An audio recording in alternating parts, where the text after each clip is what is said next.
Video. Start. Well, hello, ladies.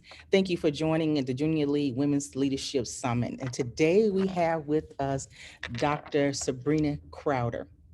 She is the Director of Career Services at Alabama State University. She earned her doctorate in Management and Organizational Leadership from University of Phoenix, her MBA from ITT Technical Institute, and her BA in History from the University of Alabama.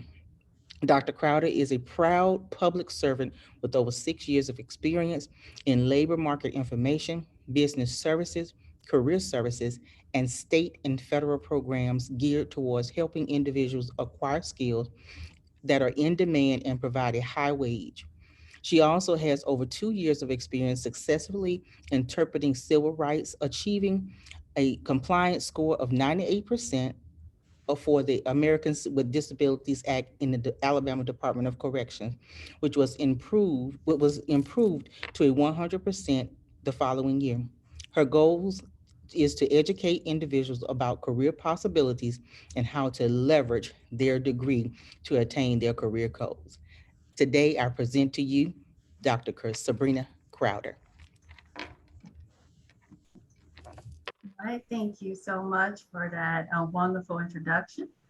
And just give me a moment, I'll share my screen with everyone. All right.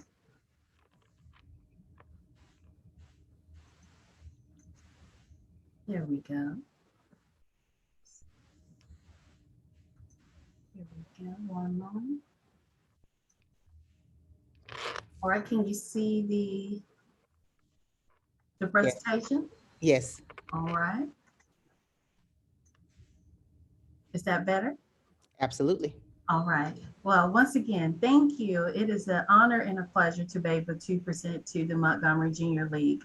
And once again, I am Dr. Sabrina Crowder. Today, my presentation will be focused on rebranding and rebranding yourself in your career. And so I entitled my presentation as Excuse Me, and You Are? Because I think it's a very important question to ask, because a lot of times people get complacent and their careers and never think that they are a brand. So let me get into it real quick and let you know a little about my branding. Ms. Pinker has already discussed who I am, but I just like to give another little screenshot here. I do more than just be the Alabama State University Director of Career Services. I'm also a Chief Operating Officer at Planex Inc., where I manage multiple divisions, which includes P&I Solutions, P&I Group, CCP, and we have many more divisions to come. My love and joy is here at the Alabama State University as I serve as the Director of Career Services, where I assist undergrad, grads, and PhD students leveraging their degree into a successful career that leads to job satisfaction and work-life balance. So let's get into it. What is a personal brand? The best way to look at that is a lot of people think personal branding is just a popular buzzword, but what does it really mean? So I looked up one of the most innovating people right now in the world, Jeff Bezos from Amazon. And he responded to that question: your brand is what other people say about you when you're not in the room. So I want you to just take a moment and think about that. When you walk out of the room, and especially in a professional environment, what do you think people are saying about you? What about your characteristics and your professionalism are you leaving behind without you standing there actually sharing your characteristics or telling people about who you are? So we get into what is rebranding, because a lot of times when we create that personal brand, a lot of people will never consider to rebrand themselves. And so today we will be looking at what is rebranding and how you do it. Rebranding isn't simply about getting a new haircut or changing the way you dress. Those are both important, especially when it comes to your own personal self-confidence and self-esteem. But it's about bringing your strongest points to the forefront and using everything you have to support them. So when you're rebranding, you have to determine what are your strongest attributes. Are you technically proficient in your field? Or you're a great leader who knows how to make strategic decisions? Or you're an innovator who's always on the cutting edge of developments? All you have to do is just make a list of your strongest points when you're starting to thinking about, should I rebrand where I'm at this point in my personal brand? So to do that, after you have that list, you must think of yourself as a product. We all have attitudes and beliefs about brands based on our experiences. The strongest brands, and I want you to think about these brands. Think about Walmart, think about Target, think about Amazon. These brands are powerful because when you think of their products and their branding, they're powerful, they're authentic, they're consistent, visible, and valuable. So you have to look at yourself and apply those same qualities to your own personal brand, and especially when you are rebranding your personal brand. Why is your personal brand important? Well, think about this. For the first time in centuries, I'm a history major, so just think about where the world used to be 100, 200 years ago. We now have greater control of our own destinies now. Okay, there was a time where if your father was a doctor, you was going to be a doctor, and some people still like that today. But you get where I'm going with this. You have control on your destiny, on your future. With that comes increased responsibility and competition. To get ahead, we must manage the impressions others have of us. With a strong brand, you can differentiate yourself from others and maximize your career potential. So right now, I just want you to take a moment, okay? Just a quick little moment and think about, what is your current brand, okay? You have to look at your identity, your attributes, your vision, your value, and trust, okay? Think about all of those things about what defines you and what is your personal brand and what are you conveying to the professionals or your colleagues or the people in your industry right now. So after you have had that moment of reflection, now let's say you realize that I may need to rebrand, or the way I saw myself 5 years ago may not match who I am today. So what is the value of rebranding my current brand? Well, let's get into it. Rebranding yourself is a smart career move. Just think about it. You're a different person now than when you finished college, okay? Even if you're a couple of years into your career, you've developed significantly since you first entered that job as an entry level. So you could have better skill sets when it comes to different programs, leadership, time management. You could earn credentials on your job. You could have went back to school. You have more experience, different priorities, and maybe even a different worldview. The further you progress in your career, the more you experience, the more you add to your experience, your skills and work style will always evolve. So you have to ask yourself when you're rebranding, what makes you special? What are your greatest strengths? What differentiates you from others? Okay. And then you go into, how does that uniqueness translate to value? What are your most significant accomplishments? What do people come to you for? Now, that's a big one. Think about it. You're sitting in your office every day and you'll go home and complain. And because you're thinking, all they ever do, they always come to me to fix this. They always come to me to fix that. Think about that. But that's a value that they've identified in you, but you're complaining about it because you haven't seen it as a value. You identify it as more work. But if you're thinking about rebranding yourself, you can make that into an added value. And that added value can be a promotion. That added value could be more money on your check. That added value could be you go into a different company or starting your own thing. So sometimes if you see people coming to you all the time for the same thing, and you're the only one they're coming to in your work environment, that's a value. And also the biggest one, and it's about your legacy. What do you want to be known for? Okay. A lot of times people, it's not worrying about what people think of you. It's about what you think of you and how you want to be remembered in your workforce, especially when you leave the room. So what do you want others to think when they hear your name? Okay. So you have to pinpoint your unique value.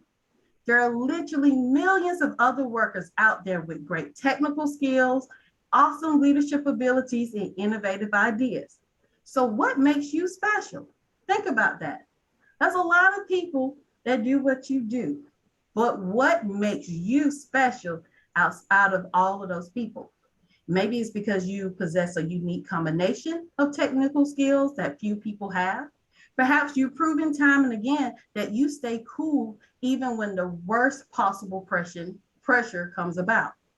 Or maybe you drive to innovate positions you're at the absolute frontier of developments in your field. Define why employer should choose you over all of those other people with similar skill sets. You have to be able to pinpoint your unique value to be able to set yourself apart. Okay. And the only way you can do that in your career, you have to constantly rebrand. Make sure that you are being competitive, that you're on that competing edge.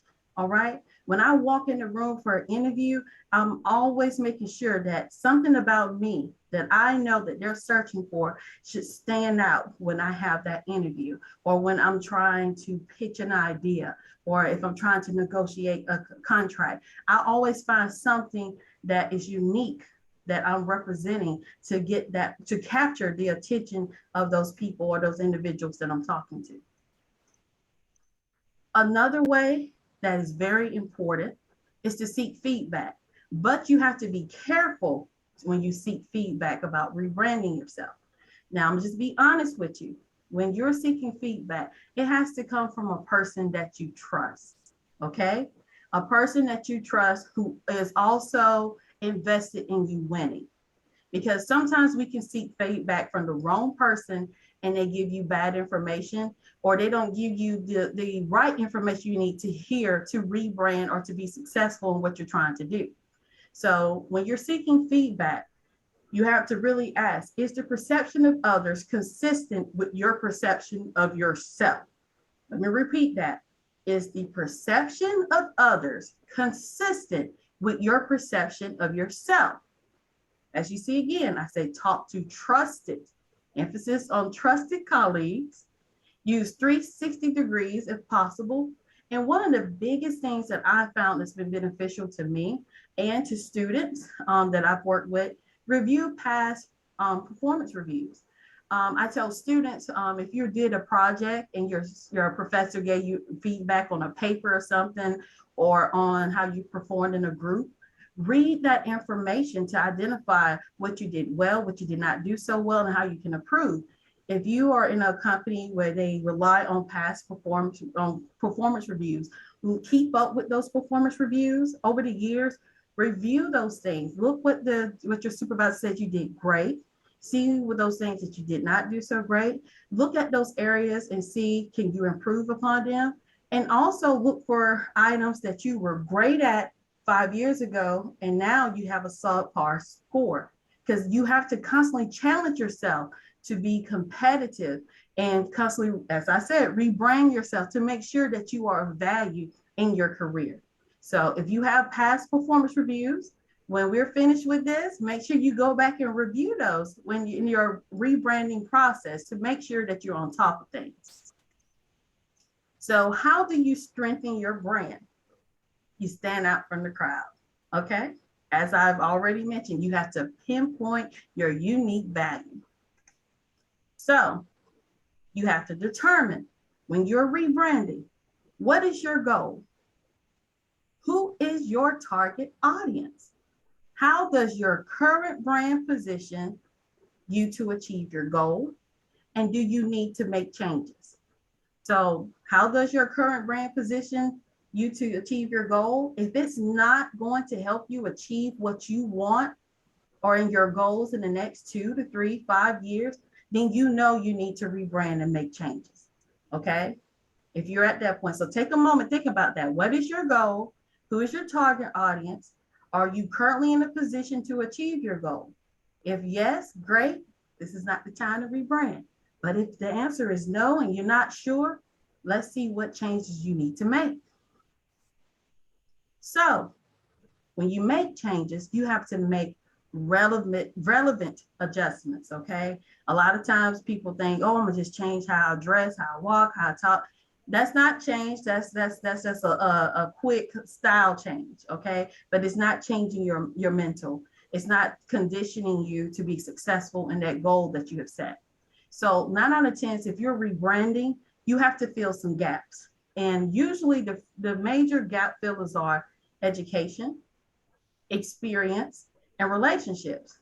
And a lot of time, education does not mean that you have to go back and get a whole master's degree or a PhD. Education could be attending webinars, like you're doing right now. Okay, this is increasing your education. Um, Going to get a certificate or going to different conferences that's a part of your industry. Experience, the work that you're doing every day, that experience is adding to you. That's filling a gap in relationships. In business, no matter what you're doing, especially when it comes to your career, networking is key. So make sure that the circle that you created in the beginning, make sure that circle is continue to uplift you and move you forward to achieve your goals. If not, continue to network, add to your circle, and do not be afraid to deduct from your circle, because if some people are in a place where they're happy and it's not adding to you, it's not mean spirited to say like, I accept that person as an associate and they help me get to this point and they can remain in my network. But there's nothing wrong with me moving forward and adding other people.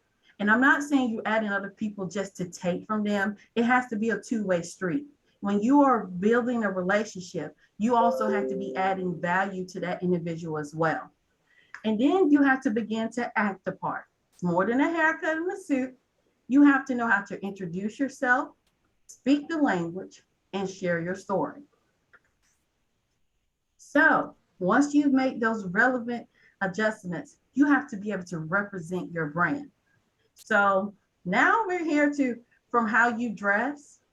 Now, if you was just a clerk and it was okay just to wear the company uniform, but you want to be a VP in that company, eventually dress comes into it. But you can't just change clothes and think you rebranded yourself completely. It's about how you even compose your emails to your social media accounts, your web page look. You should represent your brand across the board in all aspects in your professional life. Okay. And a lot of times people have rebranded themselves, but they failed to update all of their social media accounts with recent photos and a current resume. That current resume is most important because highlights your skills, your experiences, and those are things of a value if you feel an education gap. And it also shows your work history. Has shown that you have grown and shown that you have either been promoted or gotten a chance to go into leadership roles. I also tell people review your professional memberships. Join any other associations that add to your credibility. And if you can, work with a graphic designer to create new business cards and update your website's graphics. A lot of professionals do have a personal website that highlights their skills, their experiences, their professional organizations.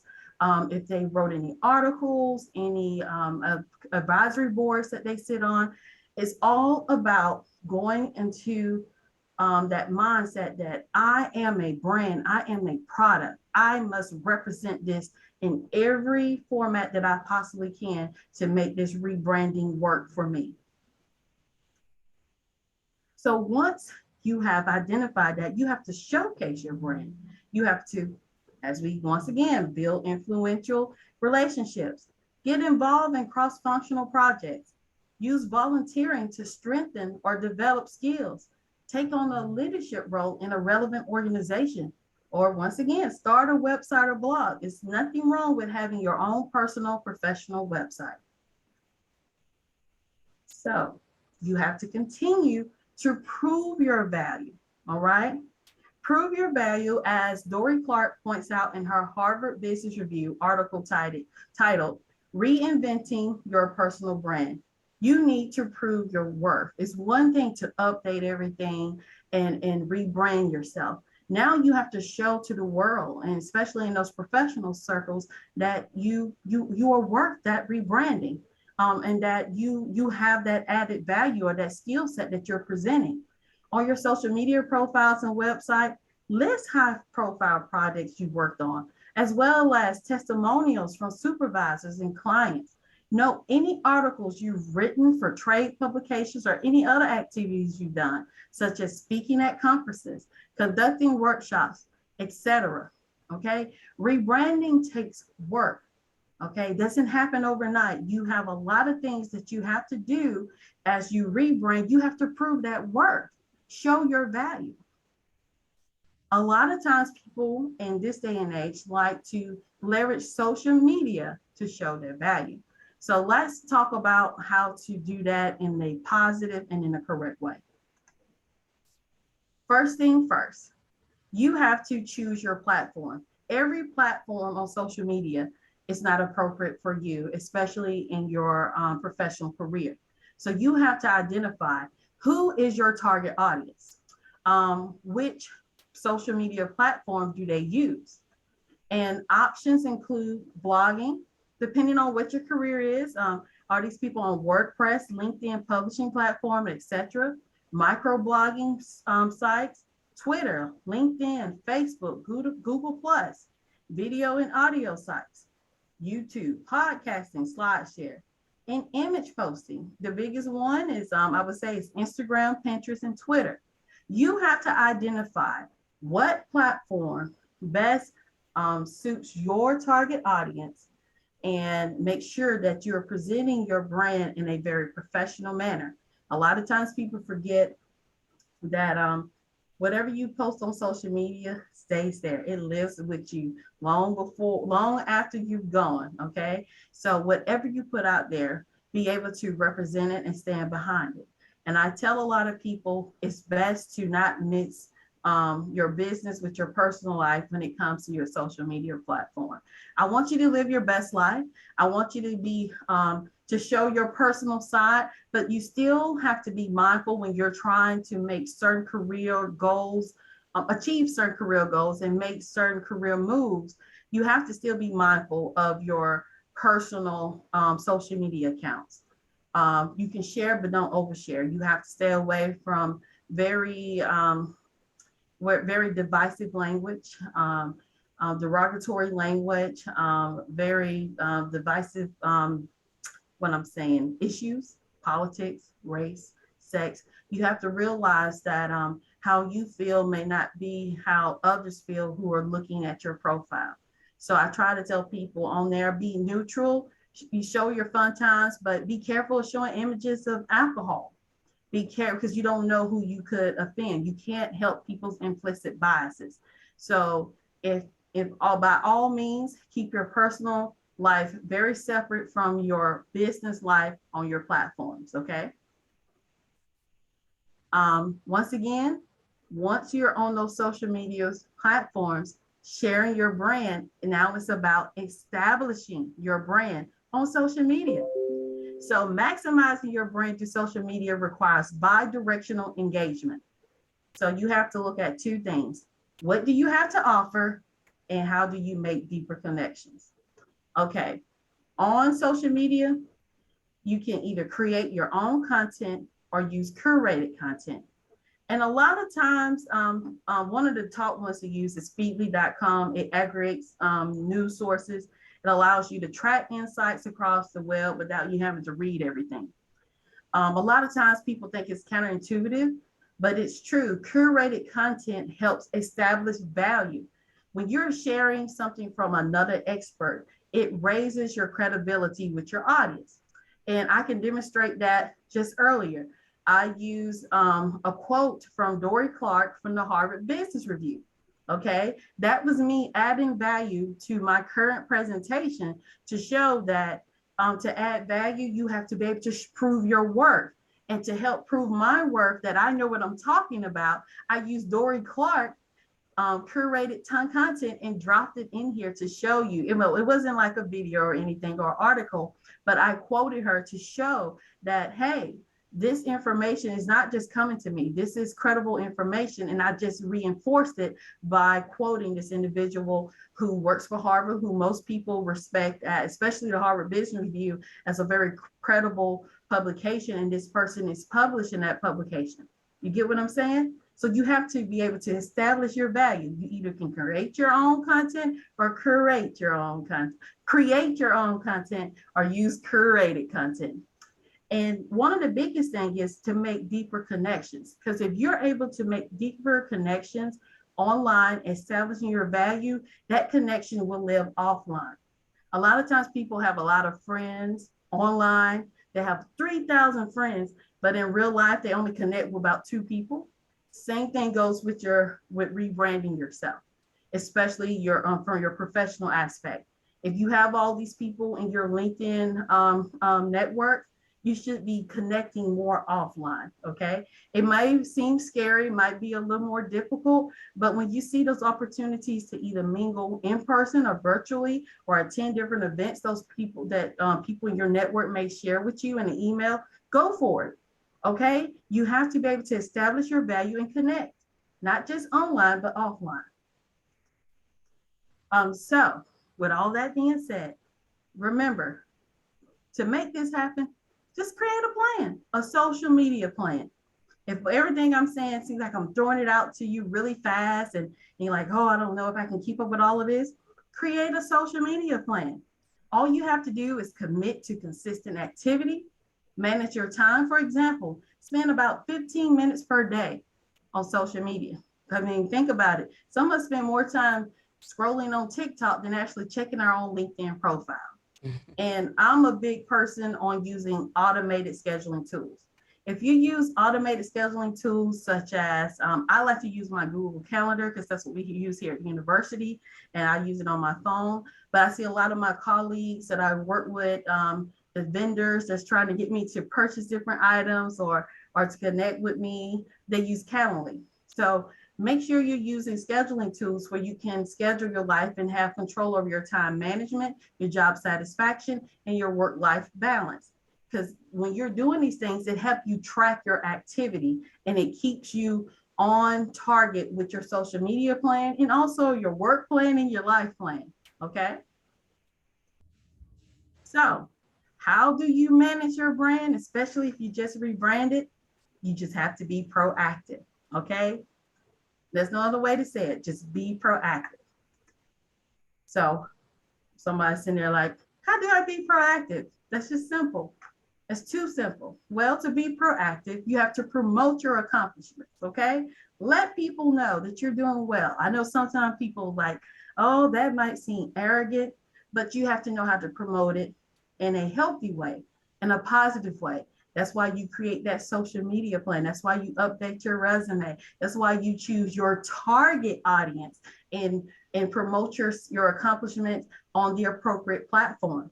Maximize your participation in meetings and groups. Okay. A lot of times when we go to work, do our 8 to 5, 9 to 5, or work from home remotely, whatever, we don't do anything outside of that to continue to not only showcase our talent to others.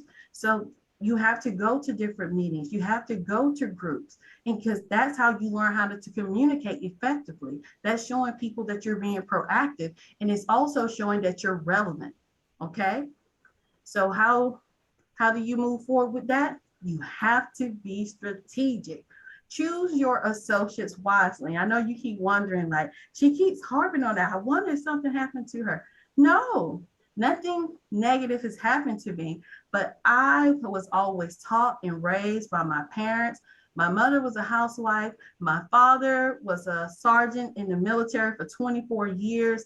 And he said, anytime you're being a leader, and you're trying to effect change or bring about a vision, you have to choose your associates wisely, especially when you're trying to achieve a goal. And you have to have a positive attitude. And now this is when you dress and act the part comes into play. Okay. And maintain, you see, I keep coming back to it, maintain a professional image online. All right. We're in 2022 and many years to come. Professional image is not going anywhere online. You have to make sure that whatever you post today, you can defend 10 years from now. Okay. Because who knows, someone on here can next be on confirmation hearing with the Senate for being a judge or anything. You never know where life may take you. So make sure whatever you're doing and posting that you can defend it. Okay. In summary, it's critical to note that you should be completely authentic in your rebranding. If you create an image of yourself that's not truthful, then you'll have a hard time living up to it. Okay.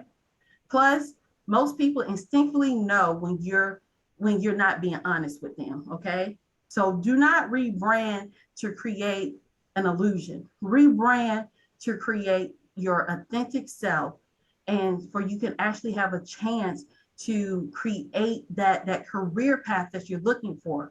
Resist the temptation to embellish the truth, and instead just be confident in who you are.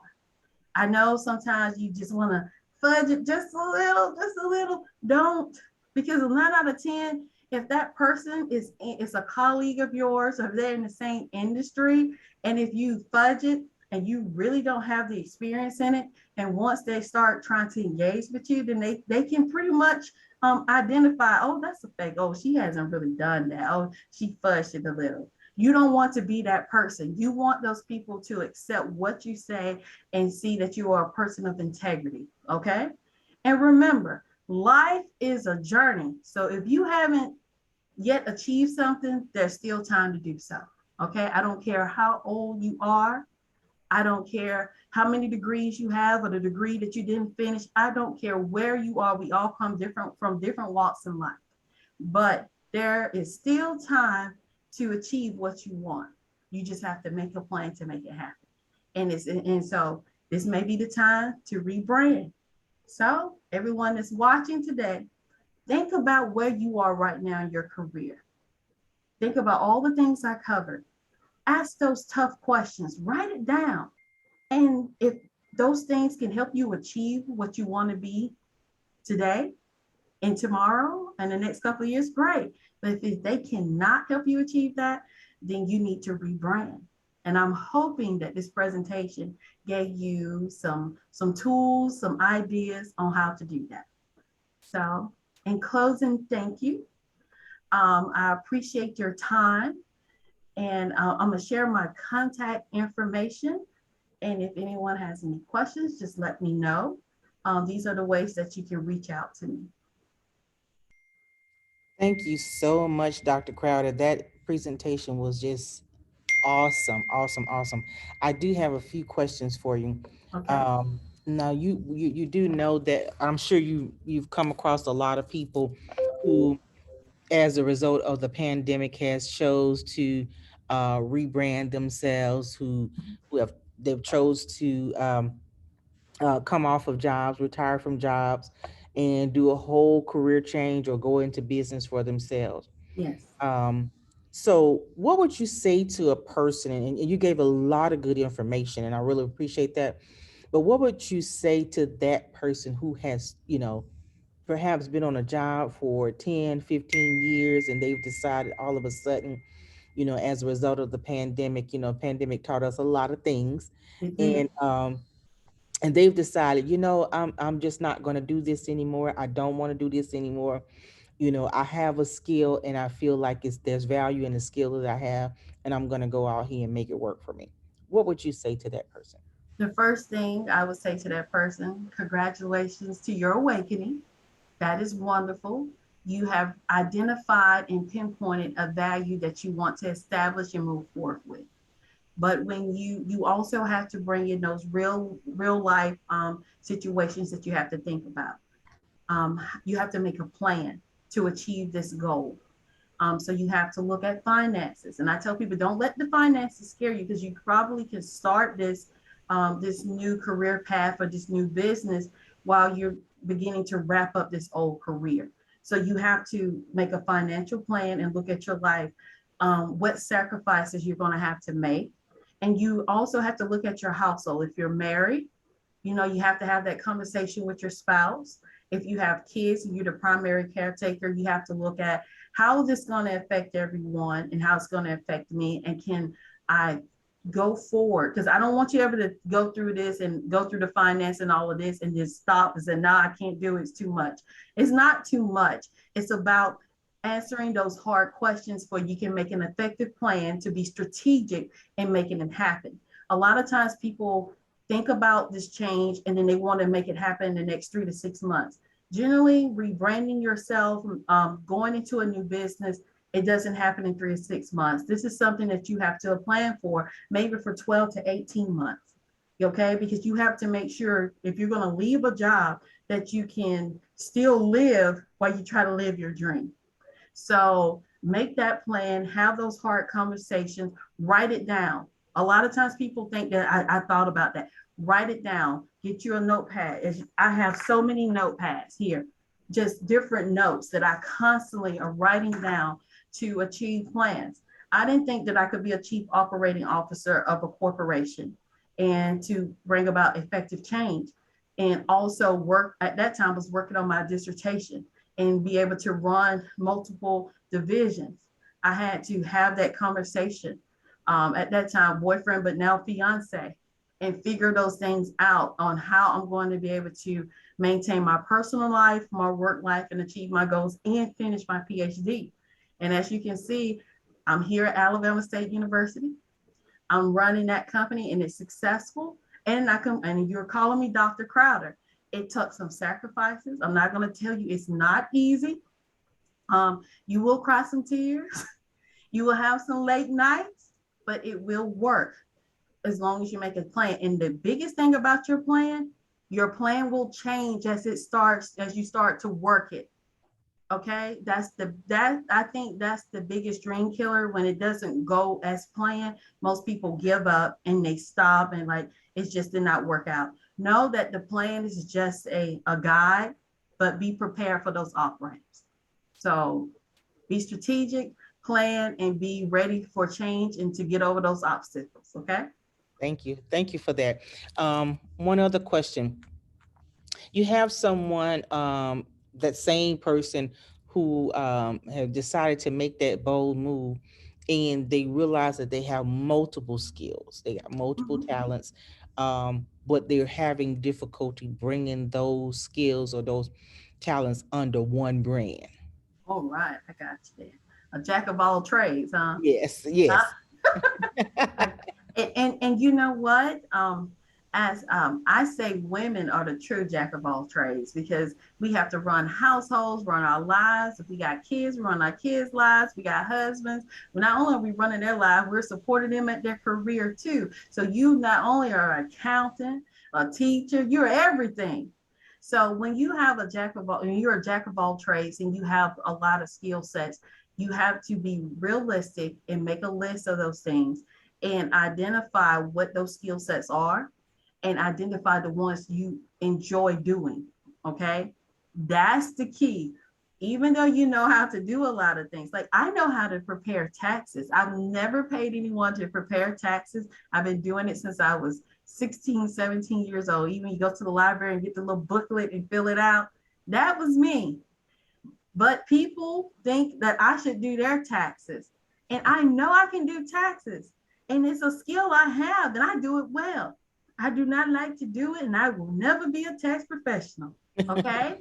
So you have to identify what are your strengths and what skills that you have that are valuable and identify the ones that bring about job satisfaction or satisfaction to you that also complements your work life balance. If that skill set is going to disrupt your work life balance, then that's not the one you need to pursue. Okay. Absolutely. Thank you so much for that. One last question. All You, right. you mentioned the term showcasing, and I like that term, uh, showcasing your brand. Mm-hmm. So you got that same person that has decided to make that bold move and jump out there and jump out there on faith. But and they have the plan in place, the tools in place, the technical skills in place. But that one issue is showcasing that brand. Okay. What would you how would you advise that person? There's two ways you can go about this. One way is the cheap way, and one way may cost you. Now, the cheap way of showcasing yourself, if you feel like you can't do it well, you can invest your time into going into additional webinars and seminars on pinpointing those different, like if you want to showcasing what platform. There's so many things out there that you can do on your own to learn how to do these things for yourself. It's just maybe more time consuming, and you going against the learning curve to learn how to do it. And then there's also people out there that you can pay that can help you and give you advice and consult you on how to showcase your brand. Now, me, um, I'm not broke, but I am cheap, and that's why I'm not broke. So I'd rather go out there and defeat my learning curve and learn how to do it. Okay, that's pretty much who I am. I will research, I will read, I will attend workshops, I will go to conferences, whatever, and I will talk to people who I like how they're showcasing their brand. On LinkedIn, I saw this one lady, I thought her profile was wonderful, and I reached out to her. She said, "Oh, that was simple," and she told me I paid somebody. So, and so she provided me the consultant she talked to. So it's really dependent upon how much time and money you want to invest. Okay, so if you don't want to invest that kind of money, you have to be willing to invest the time to identify where you want to showcase, how you want to showcase, and see where you're lacking in providing what you want to showcase and go get that knowledge, or you can just take that easy route and pay for it. But that's not always so easy. You also have to vet these people and make sure, because a lot of people will pretend they're a consultant, but they just say, "Hey, I can do that. I can wing that." Make sure it's someone who's reputable, who you can look up and see. They have testimonials from clients to prove that they can actually showcase you in the manner that you're seeking. Gotcha. Gotcha. Well, I thank you so much, Dr. Crowder, for your presentation. This has been a wonderful uh, source of information. And guys, you are online. Those that are online that have taken that bold move or thinking about taking that bold move, Dr. Crowder has shared her information with us today. So if you need to, hey, take an opportunity and reach out to her. I promise you that you will get the information you need to go out and make that launch. So thank you again, Dr. Crowder, and we will be seeing you soon. Thank you so much. All right, thank you for having me. Y'all have a wonderful rest of your day. You as well. Thank you.